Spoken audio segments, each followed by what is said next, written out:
La bendición de ser humillado. Ese es el título del mensaje de la palabra para todos los que están presentes, para también los que nos están mirando por la televisión, porque hay algunas personas que nos miran por la televisión también, miembros de esta iglesia y de otros lugares y de otros países también nos miran por la televisión. A todos ellos les mandamos un saludo fraternal y cariñoso en el nombre de Jesús. Así que lo que quiero compartir en esta mañana, como digo, es la bendición de ser humillado. La bendición de ser humillado. Lo repito porque puede parecer a lo mejor muchas veces un contrasentido y la gente puede decir, ¿cómo? ¿Ser humillado es una bendición? Pues sí, la Biblia dice que ser humillado es una bendición. Nuestro Dios, hermanos, es tan bueno que tiene buenos propósitos hasta para con los soberbios, hasta para con la gente soberbia y arrogante. Dios con ellos tiene buenos propósitos para restaurarlos y para que dejen a un lado la soberbia y el orgullo. Cuando Dios humilla a una persona arrogante y soberbia, ¿saben qué? Dios no lo hace para destruir a la persona, Dios lo hace para que esa persona reconozca su pecado, reconozca su altivez, reconozca su orgullo, y una vez que la persona reconoce su orgullo, su altivez, y cambia su mala actitud, entonces Dios comienza poco a poco a ir restaurando a esa persona hasta que la restaura por completo. Así es Dios. Dios es clemente y misericordioso. Dios tiene paciencia, ya no solamente con los cristianos, sino hasta para con los orgullosos y arrogantes. Dios tiene un margen de paciencia y provoca situaciones y provoca circunstancias para ver si así la persona se humilla y cambia su actitud. La humillación no le gusta a nadie. Es obvio que a todos nosotros no nos gusta la humillación. La humillación es dolorosa, la humillación es vergonzosa. Nadie desea ser humillado. Todos huimos de la humillación. Tratamos de no ser humillados por todos los medios. Pero a veces ocurren circunstancias y nos encontramos entre la espada y la pared. Nos encontramos en un callejón sin salida y no podemos evitar la humillación y no la podemos sufrir. Entonces no nos queda otro remedio sino que asumirla y aceptarla. Pero por lo general Dios resiste. Por lo general Dios resiste a los soberbios y da gracia a los humildes. Vamos a ver el primer pasaje de la Biblia en Primera de Pedro, capítulo 5 y versículo 5 también. Primera de Pedro, capítulo 5, versículo 5. Tome su Biblia y ábrala ahí en Primera de Pedro 5:5, donde dice la palabra de Dios, dice, igualmente jóvenes, estad sujetos a los ancianos y todos sumisos unos a otros, revestidos de ¿qué dice? De humildad. Y concluye el verso 5 diciendo, porque Dios, ¿qué hace? Resiste a los soberbios y da gracia a los humildes. Dios resiste a los soberbios y da gracia a los humildes, pero no los resiste para destruirlos, sino los resiste para que ellos cambien su actitud y se arrepientan. Algunas personas que son soberbias, al ser resistidos por Dios, entienden que Dios está tratando con ellos y entonces bajan la cabeza y reciben el trato de Dios y mejoran y van avanzando en la dirección correcta. Pero hoy vamos a ver dos casos. Vamos a ver el caso de dos reyes paganos que eran orgullosos, que eran arrogantes, presumidos. Uno de estos dos reyes paganos se humilló y fue restaurado otra vez como rey con la gloria y el poder que tenía antes. El otro rey, que era su hijo, murió y no fue restaurado porque el orgullo del hijo era todavía mayor que el orgullo del padre. Pero hermanos, qué bueno es saber que Dios trata con todas las personas, sean cristianos o sean paganos. Dios trata con todo el mundo. El hombre moderno dice que hay que tener la autoestima, hay que tener la autoestima bien alta, que no hay que dejarse humillar de nadie, porque entonces se baja la autoestima, dicen ellos. La Biblia dice lo contrario. Dios dice por medio del Espíritu Santo en el Salmo 119, vamos a ir al Salmo 119 para que veamos lo que Dios dice en su palabra acerca de este concepto. En el Salmo 119, versículo 71, 119 del Salmo, verso 71, dice la palabra: bueno me es haber sido humillado. Dice el salmista: bueno me es haber sido humillado. No dice que es malo, dice que es bueno. Y el salmista fue humillado, y muchos hombres y mujeres de Dios han sido humillados, y después que han sido humillados y otra vez se han recuperado y se han restaurado, ellos llegan a la conclusión como el salmista: bueno me es haber sido humillado para que aprenda tus estatutos. Ese es el propósito, que aprendamos los estatutos de Dios y bajemos cabeza y entremos por lo que Dios dice, no por lo que a nosotros nos gusta o por lo que nosotros queremos, ¿verdad? Entonces, el hombre moderno dice que hay que tener la autoestima bien alta, que no hay que dejarse humillar de nadie, porque entonces se baja la autoestima, que te van a pisotear tu dignidad. Pero fíjate lo que dice el salmista, dice: bueno me es haber sido humillado, porque así ahora aprendo tus estatutos, se me quita el orgullo de la cabeza. Muchas veces cuando una palabra, hermanos, es cruda y es descriptiva, como es, por ejemplo, la palabra orgullo y soberbia, es una palabra muy clara, muy descriptiva. El diablo y sus siervos le cambian el nombre a esa palabra y dicen: no, eso no es orgullo, eso es autoestima, es que tiene la autoestima un poco alta. Entonces la palabra autoestima es más bonita. La palabra autoestima es más bonita, es más dulce, es más digerible, es más aceptable que decir orgullo y arrogancia. Las palabras, por ejemplo, homosexual, lesbiana y otros términos duros, descriptivos que existen en el lenguaje callejero, ustedes saben, como yo, que para referirnos a los homosexuales y a las lesbianas existen términos callejeros en el lenguaje callejero que son muchísimo más feos, muchísimo más duros, muchísimo más descriptivos. Pero a esas personas, ese tipo de personas han cambiado la terminología para que no suene tan feo. Entonces ahora se dice: no, son gays, son personas del movimiento gay. No quieren oír esos términos despectivos para no humillar el vicio de su pecado. Las palabras ladrón, ratero, delincuente son palabras muy descriptivas que describen a una persona que le gusta apoderarse de lo ajeno. Se dice: pues este es un ladrón, este es un ratero, este es un delincuente. Son palabras muy claras que todo el mundo las entiende. Pero la psicología moderna le ha cambiado el nombre. Ahora se dice: no, es un ladrón, no es un ratero, no digas eso, que eso es muy feo. Es una persona que tiene una adicción que se llama cleptomanía.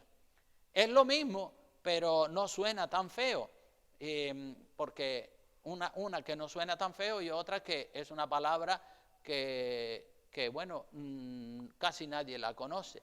Y dicen: no, eso es cleptomanía. Yo cuando oí la palabra esa por primera vez, digo: ¿y qué es eso? Claro, querían medio justificar y no querían llamar a la persona ratero, ladrón, delincuente. Dicen: no, es que tiene adicción a la cleptomanía. Digo: vaya, por Dios, ¿cómo le cambian el nombre a las palabras para hacerlas más digeribles, más fáciles? El modernismo, hermanos, el modernismo en la época en la que nos ha tocado vivir, justifica todo lo malo lo quiere justificar. El modernismo le cambia el nombre a los pecados para que al describirlos ya no suenen tan feos, ya no suenen tan mal. Por ejemplo, al orgullo y la soberbia, no, es la autoestima. El robo, el hurto, el ratero, no, eso es cleptomanía. La fornicación, no, a eso le llamamos unión libre, porque es más más dulce, más agradable, unión libre. No, la Biblia le llama fornicación, pero bueno, el mundo le cambia el nombre. Al homosexual, a la lesbiana, no, hay que llamarles gente del movimiento gays. El asesinato de los ancianos, que ahora en el Parlamento español se está hablando de ese tema, para asesinar literalmente a los ancianos o aquellas personas que ya están en una enfermedad terminal, a eso le llaman muerte asistida o también se le llama eutanasia. ¿Ven cómo le cambian el nombre a las cosas para que no suenen tan feo, para que no suenen tan mal? Pero la eutanasia es asesinar a un viejito o a una viejita que ya está en los últimos años de su vida. Dicen que es para no hacerlo sufrir. Entonces el mundo, el modernismo, las leyes van cambiando.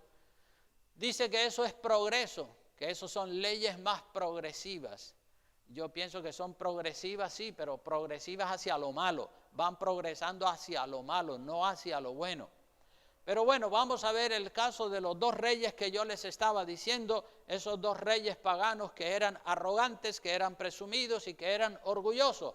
El primero de ellos, de estos dos reyes de los que les voy a comentar, se llamaba Nabucodonosor, en el libro de Daniel. Así que vamos al libro de Daniel, al capítulo 4, y vamos a ver qué encontramos acerca de Nabucodonosor, este rey arrogante y orgulloso. Capítulo 4 del libro de Daniel, en el versículo 4 comenzamos. Nabucodonosor fue, mejor dicho, el rey que había llevado al pueblo de Dios cautivo a Babilonia, y cautivo por los pecados del pueblo de Israel.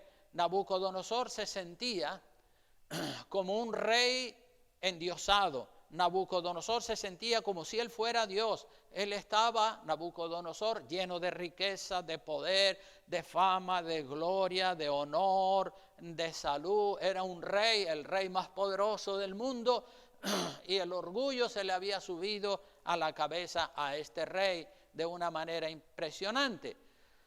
Daniel capítulo 4 dice, en el verso 4 de ese mismo capítulo dice: yo, Nabucodonosor, estaba tranquilo en mi casa y floreciente en mi palacio. Ahí se describe lo feliz que él era, lo tranquilo que estaba, todo el mundo le respetaba, todo el mundo le tenía miedo, era muy respetado y estaba súper tranquilo en su casa, floreciente en su palacio. En el verso 5 dice: vi un sueño que me espantó, y tendido en cama, las imaginaciones y visiones de mi cabeza me turbaron. O sea que Nabucodonosor, con toda esa gloria y con toda esa vanidad y con toda esa tranquilidad y paz que él tiene, le viene un sueño que le deja turbado. Nabucodonosor tiene un sueño que lo ha dejado espantado, turbado, sin saber qué hacer, lo ha dejado desorientado. Un simple sueño lo ha dejado desorientado.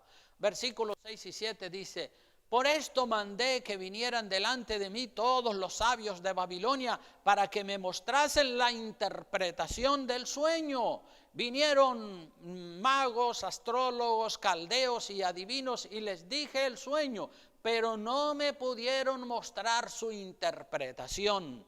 O sea que aquí Nabucodonosor hace lo que hace toda la gente que no tienen a Dios en el corazón. La mayoría de la gente hoy en día acuden a los brujos, a los magos, a los curanderos, a los hechiceros, a los adivinos, pero ellos no tienen la respuesta. Sin embargo, la gente sigue ante cualquier duda, ante cualquier inquietud, ante cualquier estado de zozobra. La gente enseguida llaman al adivino para que le eche las cartas, para que le adivine el futuro, para ver si le va a ir bien, si le va a ir mal, si le va a dejar o si le va si va a encontrar el hombre de Dios para su vida o la mujer de Dios para su vida. Eso es lo que dice, lo que vemos en este mundo, este mundo caído en el que nos ha tocado vivir. Versículos 8 y 9 dice: después de que los magos y los adivinos no le dieran respuesta a las inquietudes de Nabucodonosor, Dice en el verso 8, hasta que entró delante de mí Daniel, cuyo nombre es Belsasar, como el nombre de mi Dios, y en quien mora el espíritu de los dioses santos. Conté delante de él el sueño diciendo, Belsasar, jefe de los magos, ya que he entendido que hay en ti espíritu de los dioses santos y que ningún misterio se te esconde, declárame las visiones de mi sueño que he visto y su interpretación.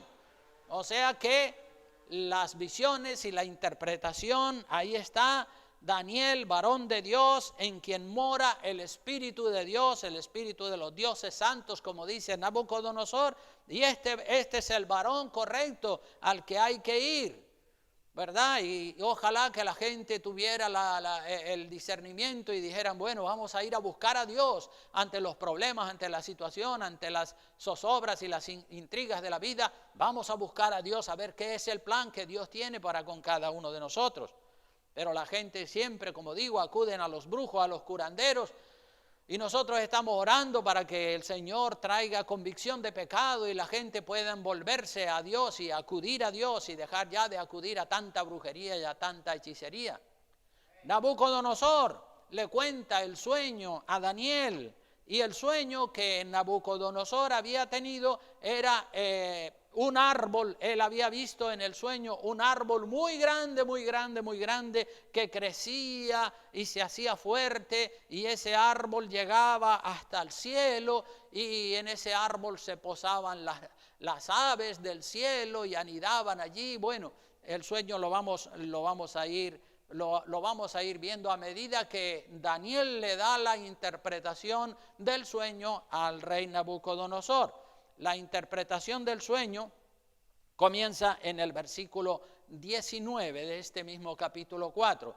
Dice el primero, en los versículos anteriores, Nabucodonosor ya le contó el sueño a Daniel. No lo voy a recitar porque a medida que vamos comentando la interpretación vamos a entender exactamente en qué consistía el sueño de Nabucodonosor y cómo es que Daniel se lo interpreta. Dice el verso 19, entonces Daniel, cuyo nombre era Belsasar, quedó atónito casi una hora y sus pensamientos lo turbaron. El rey habló y dijo, Belsasar, no te turben ni el sueño ni su interpretación. Belsasar respondió y dijo, Belsasar es Daniel, o mejor dicho, es el nombre que el rey le puso a Daniel, pero el nombre verdadero es Daniel. El nombre Belsasar era el nombre del dios de Nabucodonosor. Y respondió Daniel y dijo, Señor mío, el sueño sea para tus enemigos y su interpretación para los que mal te quieren. Aquí podemos ver que cuando el rey le acaba de contar todo el sueño que ha tenido a Daniel, Daniel quedó atónito y turbado por una hora. Daniel dice, uy, madre mía, lo que le va a venir a este hombre, el juicio tan terrible que le va a venir a Nabucodonosor. Y quedó turbado. No sabemos por qué fue que Daniel quedó turbado. Puede ser por muchas razones. Probablemente Daniel pensó que cuando le contara el juicio tan grande que le iba a caer a este rey, probablemente el rey se enfadaría y podría ser que matara a Daniel. Pero Daniel no tiene miedo a nada, ni a nadie, ni a la muerte, ni a nadie. Y Daniel se repone de ese estado de turbación y le va a contar la interpretación del sueño al rey Nabucodonosor. Si vamos al versículo 20 al 22, vemos que comienza ya Daniel a darle la explicación y la interpretación del sueño. Verso 20 dice, el árbol que viste, que crecía y se hacía fuerte y cuya copa llegaba hasta el cielo y que se veía desde todos los confines de la tierra, cuyo follaje era hermoso y su fruto abundante, y en que había alimento para todos, debajo del cual moraban las bestias del campo y en cuyas ramas anidaban las aves del cielo. Tú mismo eres, oh rey, tú eres ese árbol, tú mismo eres, oh rey, que creciste y te hiciste fuerte, pues creció tu grandeza y ha llegado hasta el cielo, y tu dominio hasta los confines de la tierra, el rey más poderoso del mundo, Nabucodonosor. En cuanto a lo que vio el rey, un vigilante, o sea que ya le ha dado la interpretación de lo que significa el árbol grande, hermoso, que crecía y que llegaba hasta el cielo y que se veía de todos los lugares de la tierra. Ese es el mismo rey Nabucodonosor.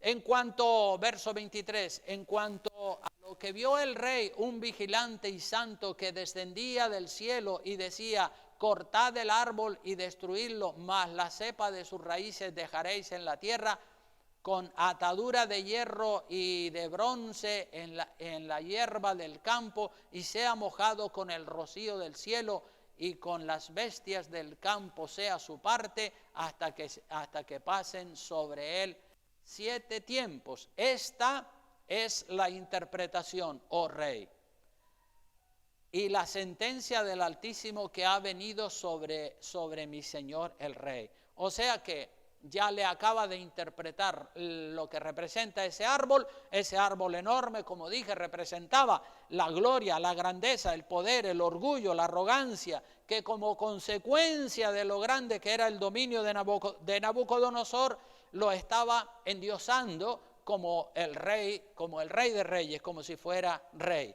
El dinero, hermanos, el dinero, las riquezas, el bienestar, la abundancia, todo eso produce orgullo, una soberbia inmensa en la mayoría de los seres humanos. Eso es lo que produce la grandeza, la gloria, el poder, el dinero.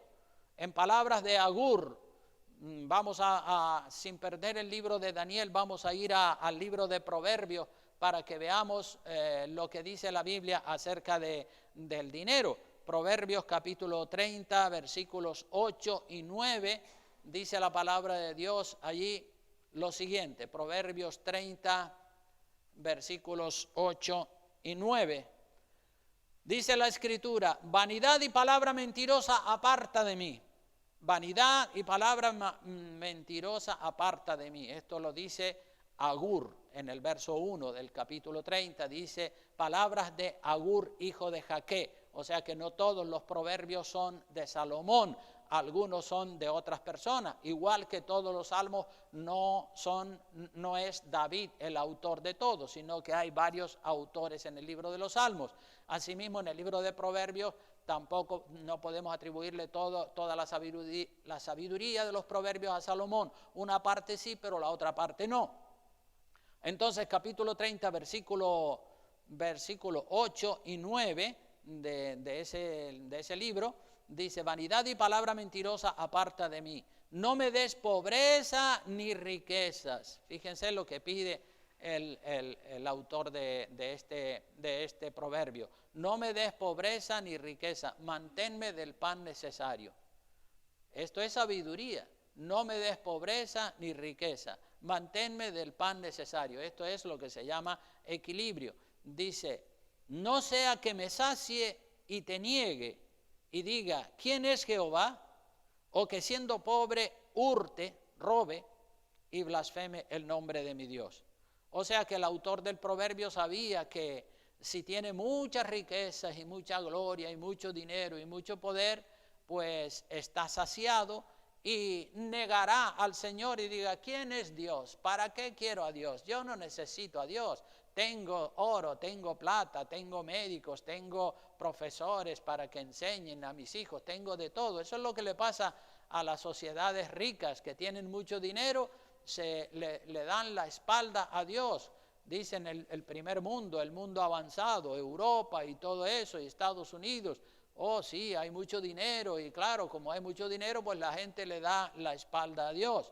Entonces dicen: no sea que me sacie y te niegue. Cuando una persona tiene todas sus necesidades cubiertas y tiene oro y plata de sobra y en abundancia, pues lo más probable es que niegue a Dios, como estaba haciendo el rey Nabucodonosor, que estaba negando a Dios. Él se creía que era Dios. El proverbio dice: no sea que me sacie y te niegue y diga: ¿quién es Jehová? O que siendo pobre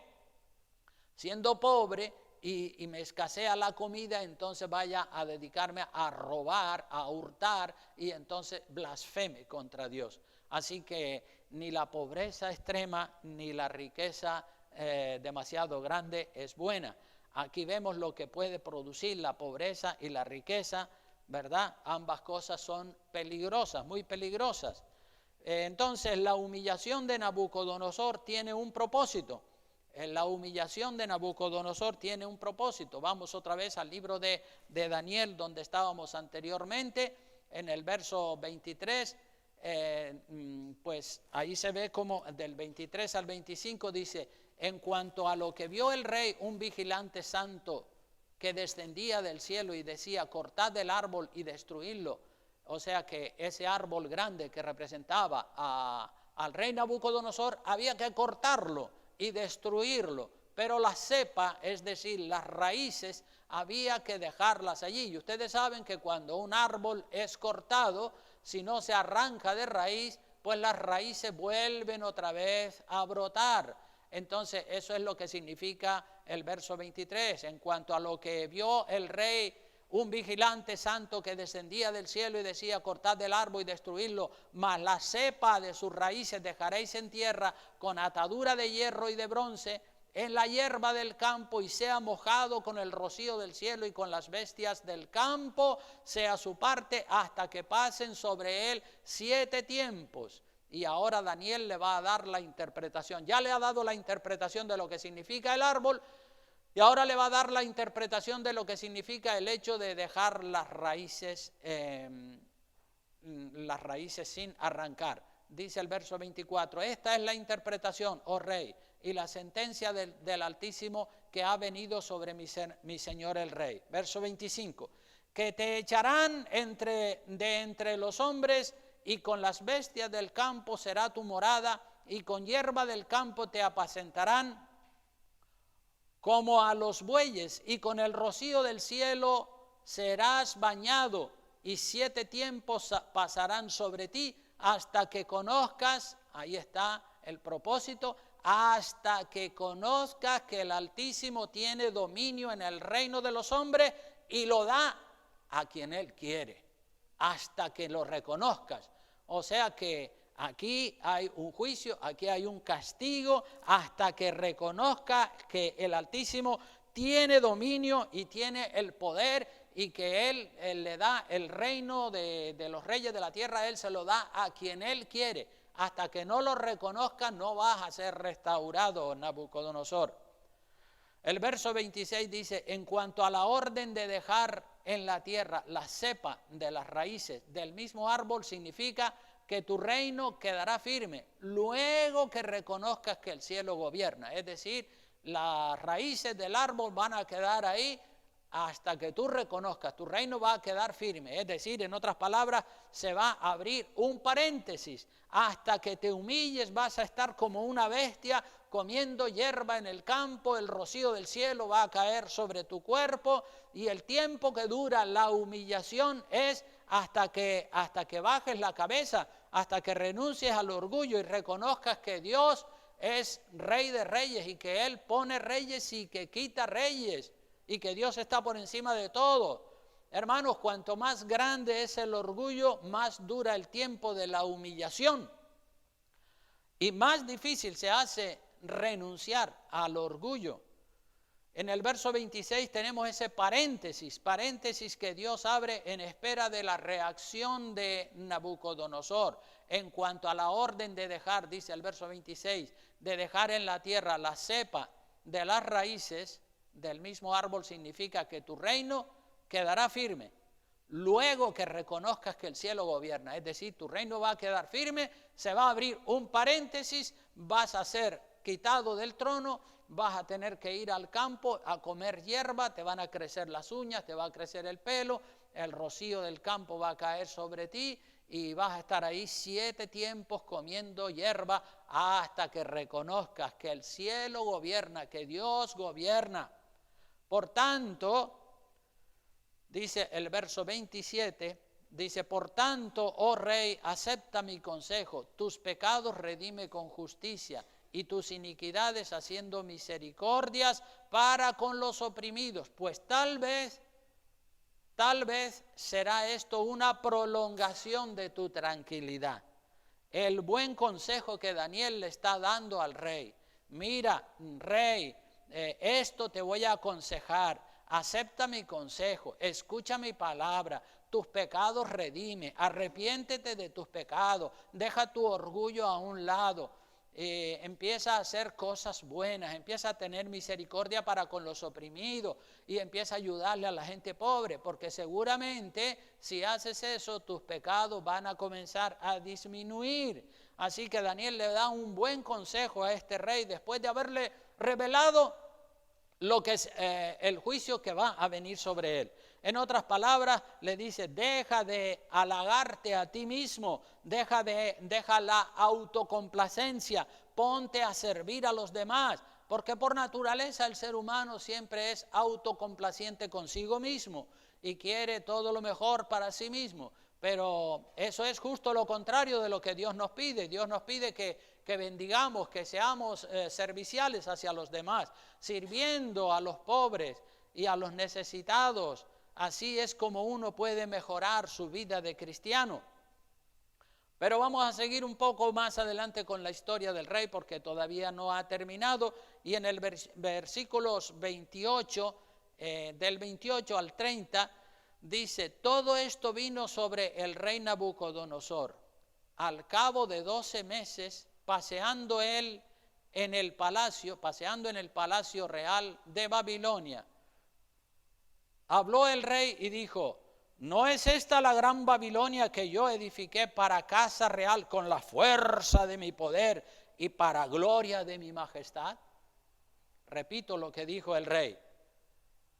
¿No es esta la gran Babilonia que yo edifiqué para casa real y con la fuerza de mi poder para gloria de mi majestad? Fíjate qué cosa. Dice que todo esto vino sobre el rey Nabucodonosor al cabo de 12 meses, al cabo de un año. O sea que ya había pasado un año desde que Daniel le había revelado el contenido del sueño a Nabucodonosor. Habían pasado 12 meses desde que se le reveló al rey que él era un orgulloso, un arrogante, y aún así no se había humillado. Dios le había hablado claro, pero el orgullo seguía. Un año había pasado. Tiempo tenía Nabucodonosor de haberse humillado, decir, oye, pues hace ya 8 meses, 6 meses, 7 meses que Daniel me dijo que yo era un orgulloso, que yo estaba enaltecido y que iba a venir un juicio tremendo sobre mí, me voy a humillar, porque probablemente si me humillo antes que venga el juicio, pues a lo mejor Dios retarda el juicio o Dios lo aplaza. Pues no, señor, había pasado un año. Al cabo de 12 meses paseando el rey en el palacio real de Babilonia, allí suelta sus palabras ufanadas, llenas de vanagloria. ¿No es esta la casa real? ¿No es esta la gran Babilonia que yo edifiqué para casa real con la fuerza de mi poder y para gloria de mi majestad? O sea que se está vanagloriando. El orgullo, hermanos, el orgullo del rey Nabucodonosor y el orgullo de todas las personas que lo tienen es como el cáncer. El cáncer no se puede tratar. El cáncer, cuando a una persona le viene un cáncer, esa enfermedad no se puede tratar con un paracetamol o con una aspirina. El cáncer debe ser tratado con un tratamiento duro, fuerte, agresivo. El cáncer tiene que ser tratado con la quimioterapia. Es la única manera de acabar con el cáncer, y eso si lo coges cuando está comenzando, porque si ya se ha extendido por el cuerpo, pues entonces ni siquiera la quimioterapia sirve. El orgullo de Nabucodonosor tuvo que ser tratado a lo bestia, duramente, porque las palabras que Daniel le había dicho no le hicieron efecto alguno. Siguió siendo el mismo orgulloso, y eso que ya habían pasado 12 meses, un año. Y en el versículo 31 al 33 tenemos el cumplimiento de la profecía de Daniel al rey Nabucodonosor. Después que había pasado el año, todavía Dios había mantenido un paréntesis de espera, quizás a ver si se humillaba antes, pero visto que no se humillaba, pues entonces dice, aún estaba la palabra en la boca del rey. ¿Qué palabra? Pues la palabra de jactancia, la palabra de orgullo, la palabra que está en el versículo 30.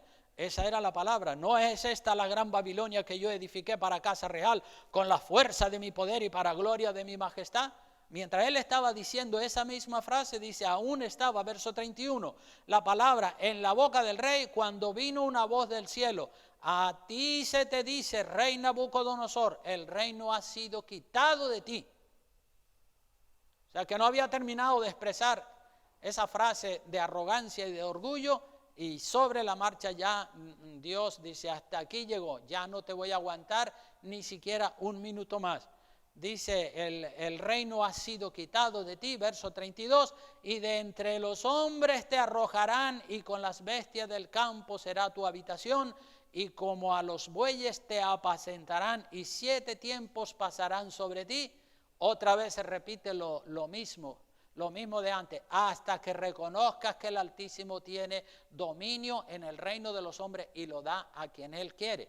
Esta es una gran verdad que expresa el propósito de Dios, hasta que reconozca que el Altísimo tiene el dominio y el reino de los hombres y lo da a quien Él quiere. Hasta que lo reconozca vas a ser humillado, Daniel. El verso 33 dice, en la misma hora se cumplió la palabra sobre Nabucodonosor y fue echado de entre los hombres y comía hierba con los bueyes y su cuerpo se mojaba con el rocío del cielo hasta que su pelo creció como plumas de águilas y sus uñas como las de las aves. O sea que se cumplió la palabra que Dios había determinado sobre el rey Nabucodonosor. La palabra que viene de Dios se cumple. Lo que es de Dios se cumple. Lo que no es de Dios no se cumple. Eso es un tiro al aire. El resultado positivo de la humillación del rey Nabucodonosor, el resultado positivo de la humillación del rey Nabucodonosor, como dice el título del mensaje, la bendición de ser humillado. En el verso 34 hasta el 37 tenemos el resultado positivo de la humillación. Siempre cuando Dios trata a una persona, esa persona queda de verdad purificado, santificado, como Dios quiere.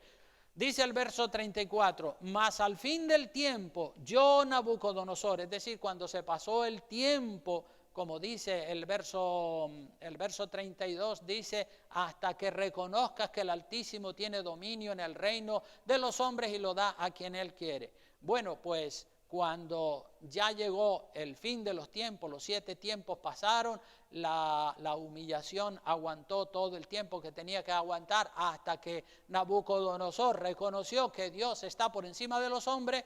Dice el verso 34, mas al fin del tiempo, yo Nabucodonosor alcé mis ojos al cielo y mi razón me fue devuelta. Alzó sus ojos al cielo, porque hasta entonces los tenía fijados en sí mismo. Alcé mis ojos al cielo y mi razón me fue devuelta, porque había perdido hasta la razón, estaba como una bestia en el campo. Y bendije al Altísimo, y alabé y glorifiqué al que vive para siempre, cuyo dominio es sempiterno, y su reino por todas las edades. Aleluya. Aquí Nabucodonosor ha reconocido ya lo que tenía que reconocer.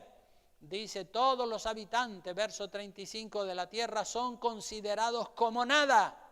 Y Él hace según su voluntad en el ejército del cielo y en los habitantes de la tierra. Y no hay quien detenga su mano y le diga, ¿qué haces? ¿Qué haces? No, a Dios no se le puede decir qué hace. Él hace lo que Él quiere. Él es Rey de reyes, Señor de señores. Él es Dios de dioses. En el mismo tiempo, dice, en el mismo tiempo que reconoció todo esto, en el mismo tiempo mi razón me fue devuelta y la majestad de mi reino, mi dignidad, fíjate, mi dignidad, mi grandeza, volvieron a mí y mis gobernadores y mis consejeros me buscaron y fui restablecido en mi reino y mayor grandeza me fue añadida. O sea que ahora Dios lo bendijo más que la bendición que tenía antes de haber sido humillado. Por eso es que la bendición de ser humillado. Es una bendición, hay que entenderlo así. Así piensa Dios y así debemos de pensar nosotros también. Si Dios nos quiere hacer pasar por un calvario, por un camino difícil, por un camino donde hay clavos y espinos y piedras que le hacen daño a uno, pues hay que pasar porque Dios tiene propósito con todo. Dice, mas ahora yo, verso 37, dice, mas ahora yo, Nabucodonosor, alabo y engrandezco y glorifico al Rey del cielo, porque todas sus obras son verdaderas y sus caminos justos, y él puede humillar a los que andan, ¿con qué dice?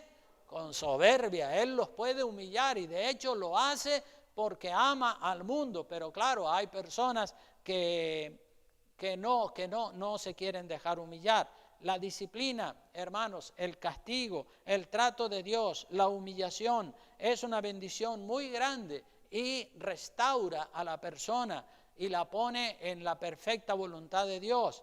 Nabucodonosor reconoció que Dios está por encima de los reyes, su razón le fue devuelta, su dignidad también le fue devuelta y en mayor grado de dignidad que el que tenía antes de haber sido humillado. El reino, los consejeros, el poder, el esplendor, la grandeza, todo le fue devuelto a Nabucodonosor después de haber sido tratado por Dios, después de haber sido humillado por Dios. Y ahora Nabucodonosor está bien delante de Dios. Ahora él alaba a Dios, lo engrandece como Dios manda. Entonces la bendición de la humillación es maravilloso. Cómo Dios trata a la persona. Y el otro rey del que yo les estaba hablando es este otro rey, de dos reyes paganos les comenté que les iba a hablar. El otro rey pagano era el hijo de Nabucodonosor, el rey Belsasar. Vamos al capítulo 5 y sobre este otro rey, sobre este segundo rey, Belsasar, no me voy a extender mucho, pero sí voy solamente a dar unas cuantas pinceladas para que veamos que un rey, en el caso de Nabucodonosor, este rey Nabucodonosor es tratado, es humillado y recibe el juicio de Dios y Dios lo restaura y lo levanta. Pero el hijo de Nabucodonosor, que se llamaba Belsasar, como dice el capítulo 5, vamos a darle una breve lectura a este capítulo para que veamos cómo no tiene la oportunidad. Este nuevo rey, el hijo de Nabucodonosor, no es tratado por Dios, porque el orgullo de este rey era muchísimo más grande. Vamos a ver el capítulo 5, dice, el rey Belsasar hizo un gran banquete a 1000 de sus príncipes, capítulo 5 del libro de Daniel, y en presencia de los 1000 bebía vino. Belsasar, con el gusto del vino, mandó que trajesen, fíjate lo que hizo este rey, esto fue una profanación, algo abominable ante los ojos de Dios. Dice, Belsasar, con el gusto del vino, con la borrachera que tenía encima, mandó que trajesen los vasos de oro y de plata que Nabucodonosor, su padre, había traído del templo de Jerusalén, para que bebiesen en ellos el rey y sus grandes, sus mujeres y sus concubinas. Es decir, los vasos sagrados de oro y de plata que había en el templo de Jerusalén, que Nabucodonosor los había robado y se los había llevado a Babilonia, pues el hijo de Nabucodonosor, Belsasar, dice, traigan todos esos platos y todos esos vasos y ahí vamos a hacer un banquete con los vasos sagrados del templo de Dios. Eso es una profanación tremenda. Y para beber él y sus concubinas y su gente, dice el verso 3, dice, entonces fueron traídos los vasos de oro que habían traído del templo, de la casa de Dios que estaba en Jerusalén, y bebieron en ellos el rey y sus príncipes, sus mujeres, sus concubinas, bebieron vino y alabaron, encima de que profanaron los vasos sagrados, dice, bebieron vino y alabaron a los dioses de oro y de plata, de bronce, de hierro y de madera y de piedra. Este era todavía un pecado más grande que el de Nabucodonosor.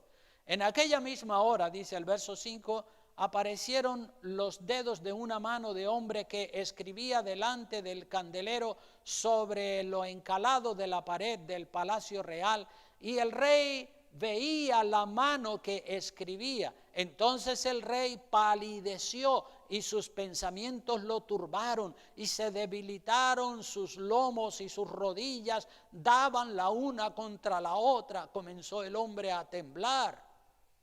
El verso 7 dice: el rey gritó en alta voz que hiciesen venir magos, caldeos y adivinos, y dijo el rey a los sabios de Babilonia: cualquiera que lea esta escritura y me muestre su interpretación, será vestido de púrpura y un collar de oro llevará en su cuello, y será el tercer señor en el reino, es decir, lo voy a engrandecer. Entonces fueron introducidos todos los sabios del rey, pero no pudieron leer la escritura ni mostrar al rey su interpretación. Entonces el rey Belsasar se turbó sobremanera y palideció, y sus príncipes estaban perplejos, todo el mundo sorprendido. ¿Qué es lo que significa eso? Y el rey está temblando de miedo, no sabe qué hacer. La reina, verso 10, dice: por las palabras del rey y de sus príncipes, entró a la sala del banquete y dijo: Rey, vive para siempre, no te turben tus pensamientos ni palidezca tu rostro. En tu reino hay un hombre en el cual mora el espíritu de los dioses santos. En los días de tu padre se halló en él luz e inteligencia y sabiduría, como sabiduría de los dioses, al que el rey Nabucodonosor, tu padre, oh rey, constituyó jefe sobre todos los magos, astrólogos, caldeos y adivinos.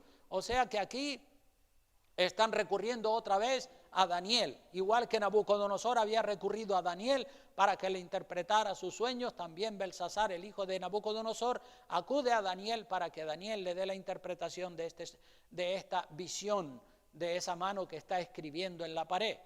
Dice, por cuanto, verso 12, por cuanto fue hallado en él mayor espíritu y ciencia, entendimiento para interpretar sueños y descifrar enigmas y resolver dudas. Esto es Daniel, aleluya, al cual el rey puso por nombre Belsasar. Llámese pues ahora a Daniel y él te dará la interpretación. Entonces Daniel fue traído delante del rey, y dijo el rey a Daniel: ¿eres tú aquel Daniel de los hijos de la cautividad de Judá, que mi padre trajo de Judea? Yo he oído de ti que el espíritu de los dioses santos está en ti, y que en ti se halló luz y entendimiento y mayor sabiduría. Ahora fueron traídos delante de mí sabios y astrólogos para que leyesen esta escritura y me diesen su interpretación, pero no han podido mostrarme la interpretación del asunto.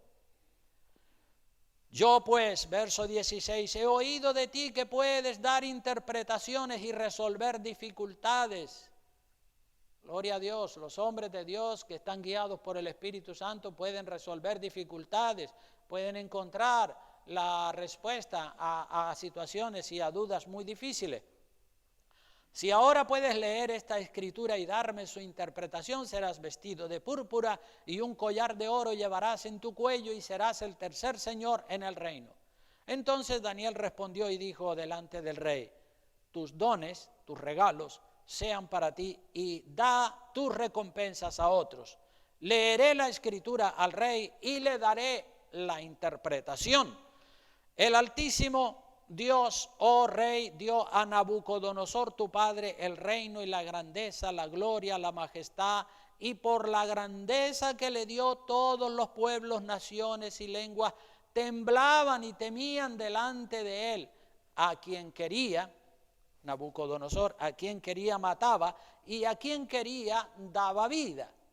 Engrandecía a quien quería, y a quien quería humillaba, porque Nabucodonosor se creía que era Dios.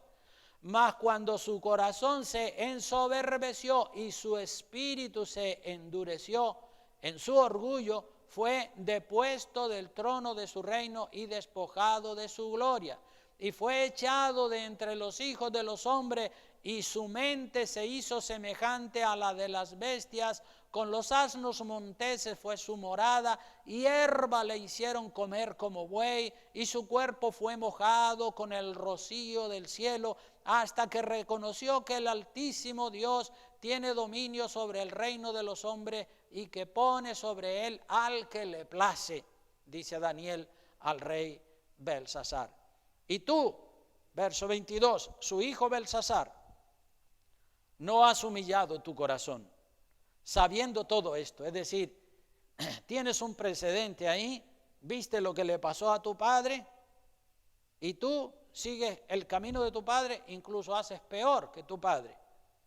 Y tú, su hijo Belsasar, no has humillado tu corazón, sabiendo todo esto. O sea que tenía razones de peso más que suficientes para saber si Dios trató a mi padre de esa manera y lo hizo estar 7 tiempos comiendo hierba del campo por su orgullo y por su soberbia, pues ¿cómo voy yo a seguir los caminos de mi padre? En todo caso, no, me voy a humillar para que no me pase a mí lo que le pasó a mi padre o cosas parecidas. Verso 23, sino que contra el Señor del cielo te has ensoberbecido e hiciste traer delante de ti los vasos de su casa, y tú y tus grandes, tus mujeres y tus concubinas bebisteis vino en ellos. Además de esto, diste alabanza a dioses de plata y oro, de bronce, de hierro, de madera y de piedra, que ni ven, ni oyen, ni saben, y al Dios en cuya mano está tu vida y cuyos son todos sus caminos, nunca honraste. Este fue el pecado de Belsasar, el hijo de Nabucodonosor, que dio gloria y honra a todos los ídolos abominables, no alabó al Dios de Daniel, no alabó al Dios de Nabucodonosor, porque cuando Nabucodonosor fue tratado y humillado, entonces cambió y dejó de adorar a los dioses de madera y adoró al Dios del cielo. Pero el hijo sigue los caminos del padre y peor aún. Verso 24 dice, entonces de su presencia fue enviada la mano que trazó esta escritura. La escritura que trazó es Mene, Mene, Tekel, Uparsin. Esta es la interpretación del asunto. Mene, contó Dios tu reino y le ha puesto fin. Contó Dios tu reino y le ha puesto fin al reino de Belsasar. Tekel, pesado has sido en balanza y fuiste hallado falto. No has dado la talla.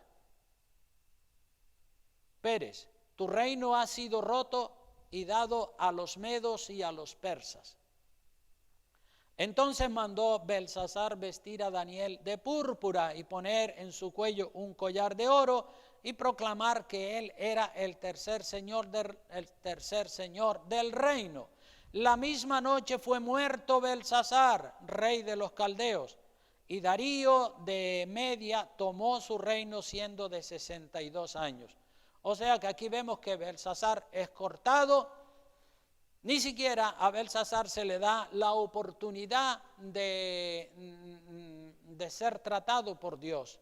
Este rey Belsasar usó, como dije, las copas de oro que eran sagradas, que las habían traído del templo de Jerusalén, las usó para emborracharse él, sus mujeres, sus concubinas y toda su gente. Belsasar no aprendió la lección, el orgullo que había tenido su padre y cómo Dios lo había castigado, eso no le sirvió para nada. Hizo peor el hijo que el padre. Por eso decimos que el orgullo de Belsasar, hijo de Nabucodonosor, era mayor que el de su padre, y por eso fue que murió. Ni siquiera a este se le dio la oportunidad de ser tratado. Decimos que el orgullo es como un cáncer. Como cuando un cáncer se extiende por todo el cuerpo, a eso se le llama metástasis, ¿verdad? Y ya no tiene cura. Por mucha quimioterapia que le metan a la persona, ya no tiene cura porque el cáncer ya se ha desarrollado y se ha extendido por todas las células del cuerpo. Pues así es el orgullo, cuando se ha extendido demasiado. El orgullo hay que atacarlo y hay que machacarlo en cuanto salen los primeros brotes. Igual que el cáncer, si lo cogen a tiempo y está recién brotando y lo atacan con quimioterapia, lo pueden matar. Pero si Si ese cáncer se sigue extendiendo por todo el cuerpo, se convierte, como dije, en una metástasis y entonces la persona irremisiblemente muere. Y por eso nosotros siempre vamos a fomentar la humillación, vamos a buscar que todo el mundo, vamos a tratarnos nosotros, cada uno de nosotros puede tratarse a sí mismo y hacer un examen, ¿verdad? Los médicos, las mujeres suelen tener cáncer de mamas, ¿verdad? Y los médicos le dicen a las mujeres, tóquese usted misma y si tiene algún bulto raro por ahí, vaya rápido al médico. Y las mujeres, como saben que son propensas a tener cáncer de mama, pues se tocan y cualquier durez o cualquier bulto que pueda salir, inmediatamente van corriendo al médico. Si van corriendo, él los examina y dice, oye, pues sí, pues mira, tiene ahí un bulto, vamos a examinarlo, y lo examinan y lo tratan, y si es un cáncer, rápidamente lo tratan y la mujer se cura. Y así es, ¿verdad? Así es la vida, ¿me entiende? Entonces, vamos a admitir que sí, que la palabra de Dios dice que la humillación es una bendición. Vamos a ver la humillación con los ojos de Dios, y ojalá que todo el mundo, yo pienso que esta pandemia del coronavirus que está afectando a muchísimas personas, esto es también un trato de Dios, ¿verdad? Porque ahora no hay carnavales, no hay borracheras, no hay locura. Bueno, las hay, pero diferente a como las había antes, ¿verdad? Todo el mundo loco a correr a la fiesta de los dolores, a rendirle culto al ídolo, a sacarlo en procesión por las calles, y montones de desórdenes y de vicios y de pecados que como consecuencia, que con la pandemia, pues toda esta riada de maldad se está frenando, y Dios, yo pienso que está tratando a muchas personas, y yo mismo en mi oración es, Dios, trata a quien tú tengas que tratar, porque Dios sabe, nosotros los hombres no sabemos el estado espiritual de cada persona, pero Dios que conoce los corazones, Dios que sea Él tratando a cada persona, porque el trato de Dios siempre es un gesto de amor, un gesto de misericordia, ¿verdad? Así que vamos a seguir orando y vamos a seguirle clamando al Señor, y que sea la voluntad de Dios, como Jesucristo oró cuando estaba en el huerto de Getsemaní, frente al Calvario, frente a la crucifixión. Padre, que no sea mi voluntad sino la tuya, ¿verdad? Y esto realmente es una actitud maravillosa. Y si la voluntad de Dios es hacernos pasar por un calvario, por un camino difícil, no es que nosotros lo deseamos, yo no lo deseo, pero Dios sabe lo que es necesario para tu vida, ¿verdad? Para tu vida, para la mía, porque así somos. Estamos aquí hoy y mañana ya pasamos a la eternidad. Vamos a estar puestos de pie, vamos a orar y pedirle al Señor que nos bendiga y que trate con cada uno.